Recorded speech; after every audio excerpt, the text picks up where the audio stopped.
Hello engineers. आज हमारा day 54 है और ये हमारी मार्क्स बूस्टर सीरीज है और आज तारीख 10 अप्रैल हो चुकी है।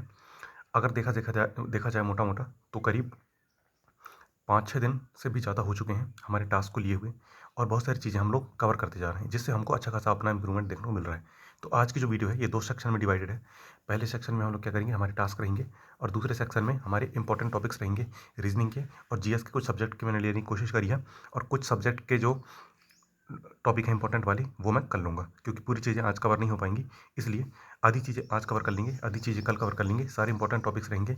अगर किसी को टास्क फॉलो नहीं करना है तो इंपॉर्टेंट टॉपिक ही पढ़ लोगे तो उससे भी अच्छा खासा एकदम 20+ मार्क्स तो आराम से आ जाएंगे जीएस में। तो आते हैं आज के टास्क के ऊपर। तो सबसे पहले हम लोग क्या करना है कि करंट अफेयर में मई के करंट अफेयर आज हम लोग को कर लेना है। अप्रैल तक के करंट अफेयर कल तक हम लोग कर चुके थे। तो करंट अफेयर करने के 3 तरीके हैं, आज मैं फिर से बता देता हूँ। सबसे पहले यूट्यूब में डायरेक्ट मंथली कंपाइलेशन सर्च करना है, उसको 2x में या फिर 1.5x की स्पीड में देख लेना है, ताकि वो जल्दी से जल्दी कवर हो जाए, क्योंकि इसमें ज़्यादा टाइम हमको बिल्कुल भी नहीं देना है। ज़्यादा टाइम देने से हमारा ही नुकसान हो रहा है। उसके बाद फिर मैगजीन अगर है हमारे पास में कोई सी भी, और अगर नहीं है तो उत्कर्ष की या फिर घटना चक्र, इन दो में से कोई भी एक टेस्ट सीरीज एक मैगजीन हम लोग को ले लेनी है। और उस मैगजीन में मुश्किल से मुश्किल 2 से 3 पेज इसमें एक मंथ का कवर हो जाएगा, तो उससे भी हम लोग कर सकते हैं, कोई दिक्कत की बात नहीं है। इससे भी पूरी चीज़ें कवर हो जाएंगी। और तीसरा तरीका है जो हमारे पास है टेस्ट सीरीज है, तो मैं प्रीफर करूँगा टेक्स्ट बुक की टेस्ट सीरीज। इससे 50 क्वेश्चन इसमें दिए हुए हैं, उसके सोल्यूशन देख लेंगे तो उससे हमारा मंथली करंट अफेयर लगभग कवर हो जाएगा। और अगर इसके अलावा कोई और टेस्ट सीरीज है हमारे पास में तो उससे भी हम लोग कर सकते हैं, ज़रूरी नहीं है कि टेक्स्ट बुक की ही टेस्ट सीरीज हो। उसके बाद आते हैं अपने टास्क के ऊपर। तो इसमें आज हम लोग को पॉलिटी में देखो, कल हम लोगों ने फंडामेंटल ड्यूटी पर दिया था, आज हम लोग को प्रेसिडेंट उसके साथ में स्टार्ट कर देना है। अगर कुछ बचा होगा उसको कवर कर लेना है, साथ में प्रेसिडेंट की चीज़ें पढ़ देनी है। याद नहीं करना है, बस ऊपर ऊपर से रीडिंग मारनी है, ताकि क्वेश्चन प्रैक्टिस हम लोग जब करेंगे तो आराम से कवर हो जाएगा। उसके बाद फिर इकोनॉमिक्स में हम लोग क्या करना है, मॉनेटरी पॉलिसी कर रहे थे हम लोग, मौद्रिक नीति। और आज हम लोग को टैक्स पढ़ लेने हैं। जो चीज़ें बची होंगी उसके साथ में टैक्स को भी इन्वॉल्व कर लेना है, टैक्स की कुछ चीज़ें बच जाएंगी तब भी चल जाएगा। उसके बाद फिर बायोलॉजी में सर्कुलेशन पढ़ लेना है और ब्लड ग्रुप पढ़ लेना है, क्योंकि ये दोनों एक दूसरे से रिलेटेड है। तो फिर ये चीज़ें कवर हो जाएंगी। और अगर कुछ बचता है तो कल हम कवर कर लेंगे। उसके बाद स्टैटिक जीके में सेंसस कर लेना है, जनगणना कर लेनी है हमको, क्योंकि कभी कभार क्वेश्चन आ जाता है, बस ऊपर ऊपर से एक बार देख लेना है। उसके बाद जैसे ही ये हो जाएंगे हमारे, तो हम लोग को वो जो 30 मिनट में 50 क्वेश्चन का सेट है ये हम लोग को लगा लेना है, लेकिन 30 मिनट नहीं देना है, ध्यान रहे। इसको 15 से 20 मिनट बस देना है, उससे ज़्यादा टाइम देने की कोई ज़रूरत नहीं है। इससे क्वेश्चन प्रैक्टिस हो जाएगी। और अगर अदर क्वेश्चन लगा सकते हैं अपन, तो अगर हमारे पास कोई बुक है पॉलिटी की, पॉलिटी नहीं जीएस की अगर कोई बुक है तो उससे क्वेश्चन अगर लगाना है तो सबके 10-10 क्वेश्चन लगा लेंगे हम, ज़्यादा क्वेश्चन लगाने की कोई ज़रूरत नहीं है। या फिर टेस्ट सीरीज में ही क्वेश्चन होंगे उसको लगा लेंगे, वो बहुत है, क्योंकि इसको ज़्यादा टाइम देने की ज़रूरत नहीं है। हम लोगों को टॉपिक पढ़ने हैं, टेस्ट लगाने हैं और एनालाइज करने हैं, हो गया। उतने में ही काफ़ी ज़्यादा टाइम हमारा चला जाएगा। अगर हम एक्स्ट्रा टाइम देते हैं तो हम मेन टाइम जो हमारा टेक्निकल में देना चाहिए वो टाइम हमारा छूट जाएगा। उसके बाद फिर रीजनिंग में आते हैं। तो रीजनिंग में आज हम लोग को क्या करना है, काउंटिंग फिगर ये हम लोग को कवर कर लेना है और इसके 50 क्वेश्चन प्रैक्टिस हम लोग को कर लेने हैं। और साथ में 35 मिनट में 50 क्वेश्चन की जो सेट है ये हम लोग को आज लगा लेना है। इसको ध्यान रहे, 35 मिनट में करेंगे तो हमारी एक्यूरेसी बढ़ेगी इससे, प्लस हमारी स्पीड भी बढ़ेगी। तो ये दोनों चीज़ में इंप्रूवमेंट इसी टेस्ट सीरीज से हो जाएगा हमारा। और अच्छा खासा हम लोग को ये भी पता चल जाएगा कि कौन से टॉपिक हमारे वीक है। तो वीक टॉपिक को एनालाइज करके हम लोग अपने में अच्छा खासा इंप्रूवमेंट कर सकते हैं। उसके बाद टेक्निकल में आते हैं। टेक्निकल में कल हम लोगों ने सीमेंट की थ्योरी पूरी कंप्लीट कर ली है, उसके क्वेश्चन प्रैक्टिस भी हम लोगों ने कर लिए हैं। आज हम लोग क्या करना है, ब्रिक्स पढ़ने हैं और ब्रिक्स सबसे पहले इसकी थ्योरी पढ़नी है, उसके बाद इसके क्वेश्चन प्रैक्टिस करने हैं। और फिर सर्वे में हम लोग क्या करना है, लेवलिंग आज हम लोग को स्टार्ट कर देनी है और इसके भी क्वेश्चन प्रैक्टिस हम लोग को कर लेने हैं। और ध्यान रहे कि 2 सब्जेक्ट लेने से काम नहीं चलेगा, हमको 3 सब्जेक्ट पे आना पड़ता। इसलिए हमारी स्पीड थोड़ी बहुत बढ़ चुकी है, तो हम क्या करेंगे, हाईवे एक नया सब्जेक्ट है इसको भी ले लेंगे। इसके भी क्वेश्चन आ जाते हैं, 9-10 क्वेश्चन आ जाते हैं और ये छोटा सब्जेक्ट जल्दी से जल्दी कवर हो जाएगा। तो हाई में हम लोग क्या करना है, रोड डेवलपमेंट पढ़ देना है। इसको पढ़ने में ज़्यादा टाइम नहीं लगेगा, मुश्किल से मुश्किल 1 घंटा लगेगा। और अगर शॉर्ट नोट्स बनाना होगा तो शॉर्ट नोट्स भी साथ के साथ बनाते जाना। इंपॉर्टेंट चीज़ें उसमें लिखना, बस बाकी फालतू की चीज़ें लिखने की कोई ज़रूरत नहीं है। कि जैसे कि ग्रेड कितना लिया गया था रोड में, और फिर सीरीज़ क्या थी रोड की, उसके बाद किस किस टाइप से करते हैं मैप स्टडी, फिर कौन कौन से सर्वे करते हैं, इस टाइप की चीज़ें वो हम लिख लेंगे, ताकि बाद में जब हम रीडिंग मारें तो इंपॉर्टेंट चीज़ें हम लोग फटाफट फटाफट देख लें।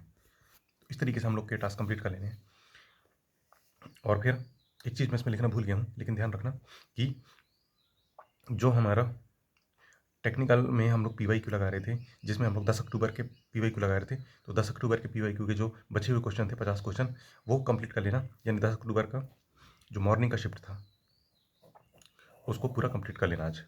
अब आ जाते हैं अपने इम्पोर्टेंट दूसरे सेक्शन पे, जिसमें हम लोगों ने रीजनिंग के इंपॉर्टेंट टॉपिक बताए हैं, बायोलॉजी के इंपॉर्टेंट टॉपिक, पॉलिटी के, इकोनॉमी के, मतलब कुल मिला के रीजनिंग प्लस जीएस के इंपॉर्टेंट टॉपिक बताने की मैंने कोशिश की थी।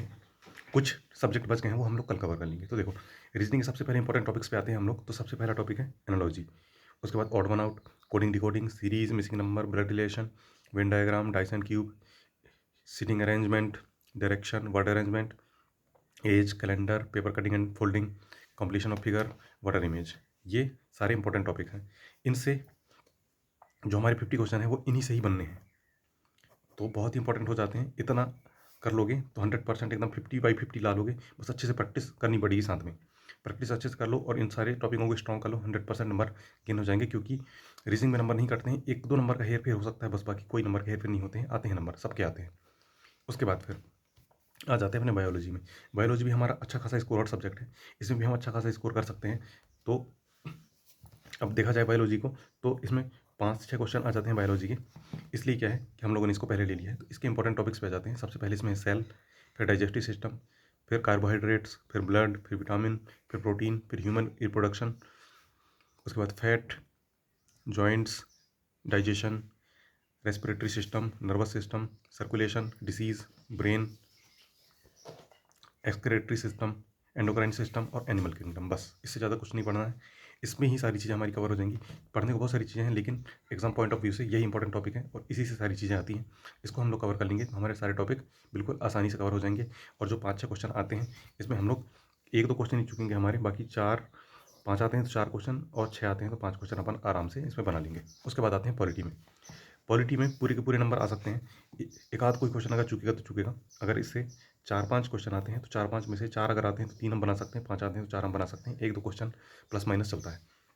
तो पॉलिटी में सबसे पहले इंपॉर्टेंट चैप्टर है हमारा मेकिंग ऑफ कॉन्स्टिट्यूशन, ये पढ़ लेना है। फिर प्रियम्बल, फिर यूनियन एंड टेरिटरी, उसके बाद सिटीजनशिप, फिर फंडामेंटल राइट्स, उसके बाद डीपीएसपी, उसके बाद फंडामेंटल ड्यूटी, फिर प्रेसिडेंट, फिर पार्लियामेंट्री सिस्टम, फिर प्राइम मिनिस्टर, फिर सुप्रीम कोर्ट, उसके बाद हाई कोर्ट, फिर पंचायत, फिर कैग, उसके बाद अमेंडमेंट, फिर गवर्नर, फिर लेजिस्लेटिव असेंबली, उसके बाद फिर कमीशन। बस इसी सीक्वेंस में पढ़ना जिस सीक्वेंस में मैंने लिखे हैं, क्योंकि आर्टिकल 1, 2, 3, 4 इसी सीक्वेंस में आते जाएंगे और यहाँ पे ऑटोमेटिकली ख़त्म हो जाएंगे। तो ये सारी चीज़ें कवर कर लो, आराम से नंबर आ जाएंगे। और अगर डायरेक्ट कवर नहीं हो रहा है तो मैं टास्क देते जा रहा हूँ, मैं यहीं तक दे रहा हूँ। देखो जैसे अभी हम लोग का प्रेसिडेंट में पहुँचे, उसके बाद पार्लियामेंट्री सिस्टम पढ़ेंगे हम लोग। तो इस तरीके से हम लोग आगे आते जाएंगे। तो अगर इस तरीके से करें तो इस तरीके से भी कर सकते हो, और अपने तरीके से करना चाहो तो अपने तरीके से भी एक शेड्यूल बना के आराम से किया जा सकता है। बात है इकोनॉमिक्स में। इकोनॉमिक्स बहुत छोटा सब्जेक्ट है, लेकिन अच्छा खासा नंबर दे देता है। इसमें भी हमारे 4 से 5 क्वेश्चन आ जाते हैं। तो अगर 4 से 5 क्वेश्चन आते हैं, 4 आते हैं तो हम 3 बना सकते हैं, और 5 आते हैं हम लोग 4 क्वेश्चन आराम से बना सकते हैं। तो इसमें सबसे पहले हम लोग इंपॉर्टेंट टॉपिक्स देख लेते हैं। सबसे पहले हमारा इंपॉर्टेंट टॉपिक है प्लानिंग। तो प्लानिंग में 5 ईयर प्लानिंग जो है वो आ जाएंगे। उसके बाद नेशनल इनकम, फिर जीएनपी, एनएनपी, जीडीपी, ये आ जाएंगे इसमें।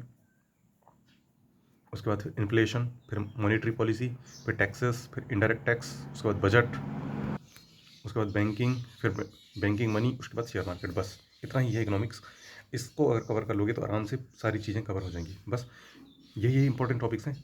पढ़ने को तो बहुत सारी चीज़ें हैं, लेकिन सारी चीज़ें पढ़ने का कोई फ़ायदा नहीं है। अभी केवल अपने को इंपॉर्टेंट चीज़ों पे फोकस करना है, क्योंकि हमारे पास टाइम नहीं बचा है ना। डे अगर देखा जाए तो 54 डे ही बचे हैं, ज़्यादा टाइम बिल्कुल भी नहीं है। और इन टाइम में हमको maximum to maximum output achieve करना है अपना। और उसके लिए अपन को इंपॉर्टेंट टॉपिक्स पे सबसे पहले फोकस करना पड़ेगा। जिससे सबसे ज़्यादा नंबर के पूछे जाते हैं उन पे सबसे पहले अटैक करना पड़ेगा। अपने जो सबसे पहले कट ऑफ क्लियर करने हमको ज़्यादा ज़रूरी है। हमारे जो कट ऑफ है 120 नंबर से ज़्यादा हमारे आने ही चाहिए, तब जाके हमारा कट ऑफ भी क्लियर हो जाएगा। प्लस उसके बाद फिर हम नंबर गेनिंग का सोचेंगे। इसलिए क्या है, इतने नंबर लाने के लिए सबसे इंपॉर्टेंट चीज़ें तो हमको कवर करनी ही पड़ेंगी।